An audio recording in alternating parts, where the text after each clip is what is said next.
ചെല്ലാനത്ത് കടലാക്രമണവുമായി ബന്ധപ്പെട്ട പ്രശ്നത്തിൽ പ്രതിഷേധിച്ചുകൊണ്ട് കരിങ്കൊടി കാണിച്ചവരെല്ലാം ഗുണ്ടകളാണ് എന്ന സംസ്ഥാന ഫിഷറീസ് മന്ത്രി ശ്രീ സജി ചെറിയാൻ്റെ പരാമർശം അദ്ദേഹം പിൻവലിച്ചു മാപ്പ് പറയണം. അദ്ദേഹം ഇന്നു മുതലാണ് മത്സ്യത്തൊഴിലാളികളെ കണ്ടാൽ ഗുണ്ടകളാണ് എന്ന് ഫിഷറീസ് മന്ത്രിക്ക് തോന്നി തുടങ്ങിയത്? താടി വച്ചിരുന്നു, അതുകൊണ്ട് ഗുണ്ടകളാണ്. താടി വെച്ചവരൊക്കെ ഗുണ്ടകളാണ്. എൻ്റെ മുമ്പിൽ തന്നെ ക്യാമറ പിടിച്ച് നിൽക്കുന്നവരിൽ ഭൂരിഭാഗം പേരും താടിക്കാരാണ്. താടി വെച്ചവരൊക്കെ ഗുണ്ടകളാണ് എന്ന് ഒരു മന്ത്രി വിചാരിക്കാൻ പോയാൽ കേരളത്തിൻ്റെ സ്ഥിതി എന്തായിരിക്കും? കേരളത്തിൻ്റെ സ്ഥിതി എന്താണ്?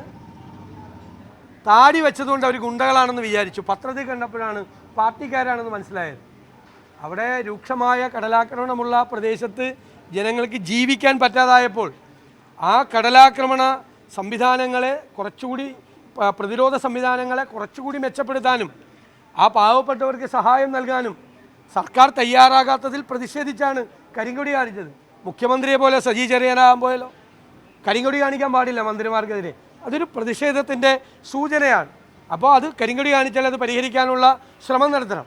അല്ലാതെ കരിങ്കൊടി കാണിച്ച മത്സ്യത്തൊഴിലാളികളെ ഗുണ്ടകളാണ്, താടി വെച്ചവരൊക്കെ ഗുണ്ടകളാണ് എന്ന് പറയുന്ന പരാമർശം പിൻവലിച്ച് അദ്ദേഹം മാപ്പ് പറയണം. രണ്ടാമത്തെ കാര്യം, ബഹുമാനപ്പെട്ട ആരോഗ്യവകുപ്പ് മന്ത്രി ഇന്നലെ പറഞ്ഞ കാര്യങ്ങൾ മുഴുവൻ പാളുകയാണ് എന്ന് വിവിധ ആശുപത്രികളിൽ നിന്ന്, വിവിധ ജില്ലകളിൽ നിന്ന്, വിവിധ മെഡിക്കൽ കോളേജുകളിൽ നിന്ന് വരുന്ന റിപ്പോർട്ടുകൾ സൂചിപ്പിക്കുന്നു.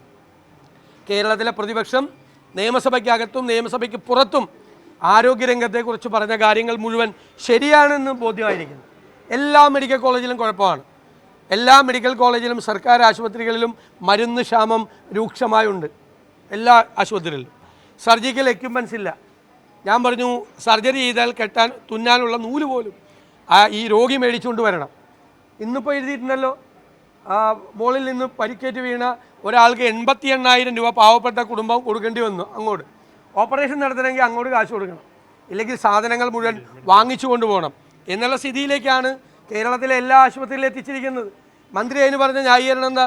സ്വകാര്യ ആശുപത്രിയിൽ സാധനം വാങ്ങിക്കുന്ന വേഗത്തിൽ മേടിക്കാൻ പാടില്ലെന്ന്. ഇത് തുടങ്ങിയിട്ട് 2-3 കൊല്ലമായി. ഞങ്ങൾ 2024 നിയമസഭയിൽ ഇത് പറഞ്ഞതാണ്, 25 പറഞ്ഞതാണ്, ഇപ്പോഴും പറഞ്ഞതാണ്. ഇതെങ്ങനെയാണ്? ഒരു വർഷത്തേക്ക് ആവശ്യമുള്ള കാര്യങ്ങൾ ഇൻറ്റൻറ്റ് കൊടുക്കുകയാണ് ഓരോ ആശുപത്രിയിൽ നിന്നും.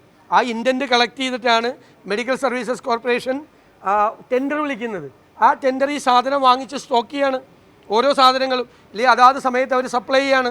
ഓരോ മാസത്തിന് മുമ്പ് സപ്ലൈ ചെയ്യേണ്ട സാധനങ്ങളുണ്ട്.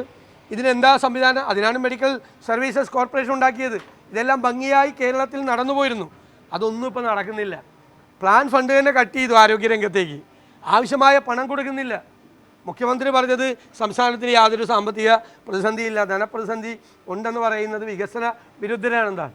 അപ്പോൾ കേരളത്തിലെ ഈ പറയുന്ന സർക്കാർ ആശുപത്രികൾ അല്ലെങ്കിൽ മെഡിക്കൽ കോളേജ് ആശുപത്രികൾ, ഏറ്റവും കൂടുതൽ പാവപ്പെട്ട രോഗികൾ വരുന്ന ഈ കേരളത്തിൽ ആരോഗ്യ കേരളം വെന്റിലേറ്ററിലാണ് എന്ന സത്യം അത് യാഥാർത്ഥ്യമാണ്. അത് പരിഹരിക്കാനുള്ള ശ്രമം നടത്തുന്നതിന് പകരം ന്യായീകരണ പരിപാടിയും മറ്റേ PR മാനേജ്മെൻറ്റും, അതാണ് ആരോഗ്യരംഗത്തെ നശിപ്പിച്ചതിൻ്റെ പ്രധാനപ്പെട്ട കാര്യം PR ആണ്.